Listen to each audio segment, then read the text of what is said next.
오늘도 주님께서 주신 하루를 은혜로 감사로 살아가시는 여러분들 되시기를 축복합니다. 시편 18편의 이야기들을 조금 나눠서 살펴보게 되었는데 오늘이 그 마지막 시간입니다. 다윗은 처음에 하나님이 누구인지를 찬양하고 또 자신에게 주신 승리에 대한 감사로 찬양하고 하나님을 여러 가지 이미지로 표현하기도 하고요. 오늘의 본문에서는 이제 하나님으로부터 받은 어떤 능력과 힘과 승리를 마치 군대에서 이제 전쟁에 나가는 사람이 갖춰 입은 어떤 갑옷과 같은 이미지, 또 자신이 가지게 된 힘에 대한 이야기들로 하나님을 찬양하고 있습니다. 먼저 우리 32절 말씀 한 번 더 읽어보겠습니다. 이 하나님이 힘으로 내게 띠우시며 내 길을 완전하게 하시며. 여기서 띠는 이제 힘으로 나타나고 있는데 오늘 본문에 보면은 39절에 보면 이 띠를 능력으로 또한 나타내고 있습니다. 이 띠는 우리로 따지면 이제 우리가 이제 옷 입을 때 허리띠 채우잖아요. 그 띠를 생각해 보시면 되는데 이 띠를 채운다는 것은 모든 채비를 갖췄다라는 준비의 의미가 되어집니다. 그러니까 지금 이제 전장에 나갈 군인으로 따지면 전쟁에 나갈 준비를 다 마치게 하셨다라는 의미가 되어지는 거죠. 하나님께서는 우리에게 싸움의 준비들을 완벽하게 하게 하시고 또 그 가운데 이기게 하시는 것이 우리의 하나님의 모습인 것을 우리가 알 수 있습니다. 당시의 옷은 우리처럼 이렇게 막 나눠져 있는 옷이 아니라 이제 지금으로 따지면 이제 원피스 같은 옷이었어요. 통짜로 된 옷.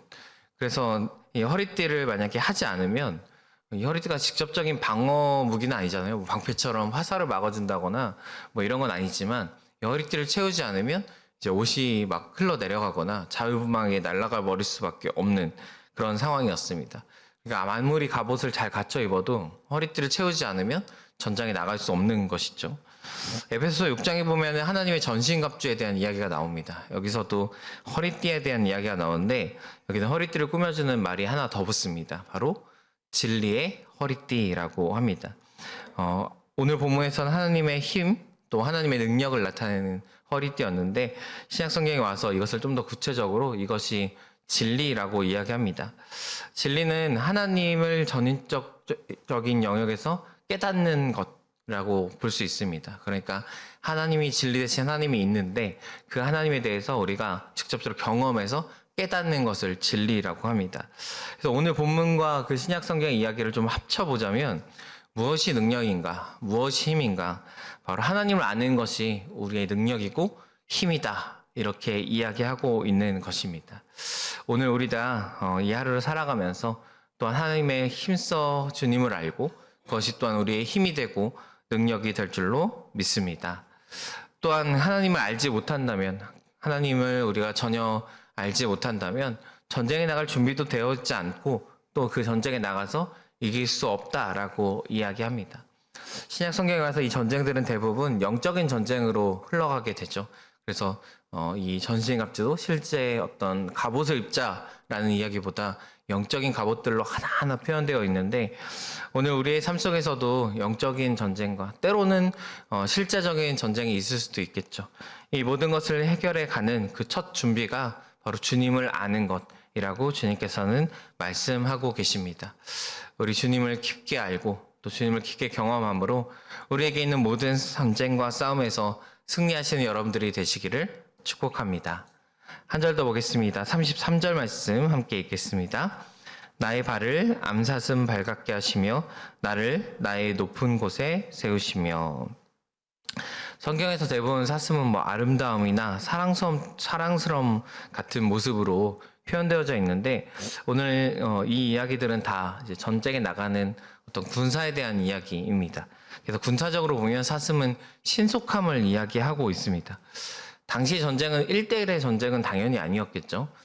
굉장히 많은 이들이 굉장히 많은 혼란스러운 가운데 막 부딪혀서 싸우는 이런 상황들이었고 이 가운데 전쟁을 가장 빠르게 끝내는 방법 또 피해를 가장 적게 하는 방법은 당연히 빨리 가서 빨리 죽이는 일 혹은 이제 적군이 아직 준비되지 않았을 때 신속하게 접근하여 싸우는 일이었을 것입니다. 하나님께서는 오늘 다윗에게 다윗의 발을 암사슴의 발같이 아주 신속한 발돌림으로 하나님께서 붙들어 주셨다라고 이야기합니다. 그러니까 빠르게 전쟁을 끝낼 수 있게 하셨다라는 의미도 되지만 또한 다윗이 피해 다니면서 하나님께서 그 길들을 빠르게 움직이게 하셨다. 내가 움직이는 모든 것이 하나님의 은혜로 말미암아 진행되었다라는 고백을 담고 있죠. 움직임에 대한 또 다른 구절이 있습니다. 우리 36절 말씀 읽겠습니다. 내 걸음을 넓게 하셨고 나를 실족하지 않게 하셨나이다. 걸음을 넓히셨다라고 이야기합니다. 이 부분을 직역해서 다시 한번 읽어드리면 당신께서 내가 살아가는 인생의 걸음을 흔들리지 않고 힘차게 하셨습니다. 라는 이야기가 됩니다. 다윗의 경로를, 다윗의 삶의 어떤 길을 하나님께서 힘차게 하셨다라고 이야기를 하고 있는 것이죠. 사실 오늘 이 시편 18편은 다윗이 이제 승리한 이후에 하나님을 찬양하는 거지만 그의 승리가 결코 쉽게 이루어졌다거나 짧게 이루어졌다거나 사실 그렇지는 않습니다. 그러나 그 결과에서 다윗이 고백하는 건 하나님이 나를 이기게 하셨고 나를 힘차게 하셨다. 결국 그 힘들고 혼란스러운 인생 속에서도 하나님이 나를 이기게 하셨다라고 고백합니다. 우리의 인생도 때로는 평탄하지 않는 일들이 훨씬 더 많죠. 하나님 믿으면 마치 이렇게 포장된 도로를 힘차게 달려나갈 수 있는 그런 인생이 펼쳐질 줄 알았는데 어떤 의미에서는 예수를 믿으면 더 험난한 비포장 도로를 달려가는 길이 주어지는 것은 아닌가라는 생각도 듭니다. 그러나 그 길을 걸어가게 하시는 것도 우리의 하나님이신 줄로 믿습니다. 그 일 가운데 우리를 승리를 주시는 것도 우리의 하나님이신 줄로 믿습니다. 마지막으로 34절 말씀 보도록 하겠습니다.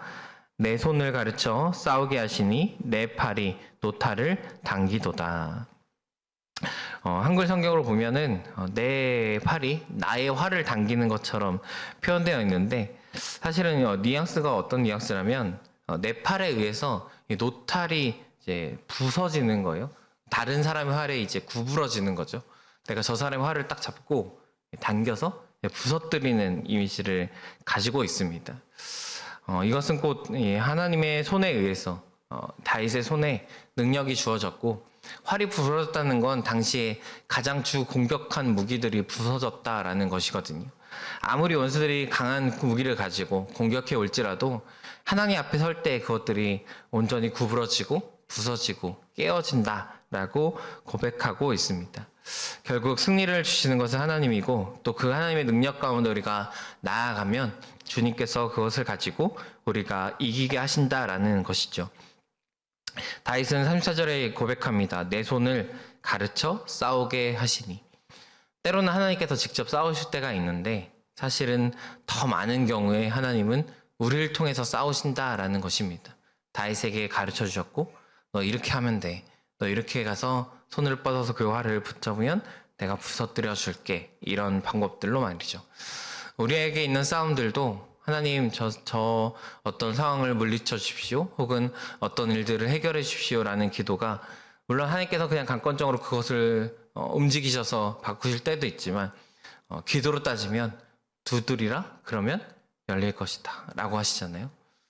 두드려야 된다는 거죠. 두드리는 것이 기도일 수도 있지만 기도하면서 그 문을 직접적으로 두드릴 때 하나님께서 일하여 주신다라는 뜻도 되겠죠. 그러니까 우리가 그냥 자리에 앉아서 우리의 문제들을 해결해 달라고 하는 기도도 물론 중요하겠지만 그 기도를 함으로 내가 하나님이 나와 함께 하심을 믿음으로 그 견고한 문들을 두드릴 때 하나님께서는 그 견고한 문이 부서지게도 하시고 열리게도 하시고 우리를 돌파하게도 하시는 우리의 하나님이신 줄로 믿습니다. 우리가 오늘도 기도하며 나아갈 때 우리의 문제들을 주 앞에 맡기면서 나아가기를 축복합니다. 그리고 우리가 그렇게 맡기며 나아갈 때 또 우리가 그것을 기도함으로 부딪힐 때 하나님께서 오늘도 우리를 이기게 하실 줄로 믿습니다. 오늘도 승리하는 하루를 사시는 여러분들 되시기를 축복합니다. 기도하겠습니다.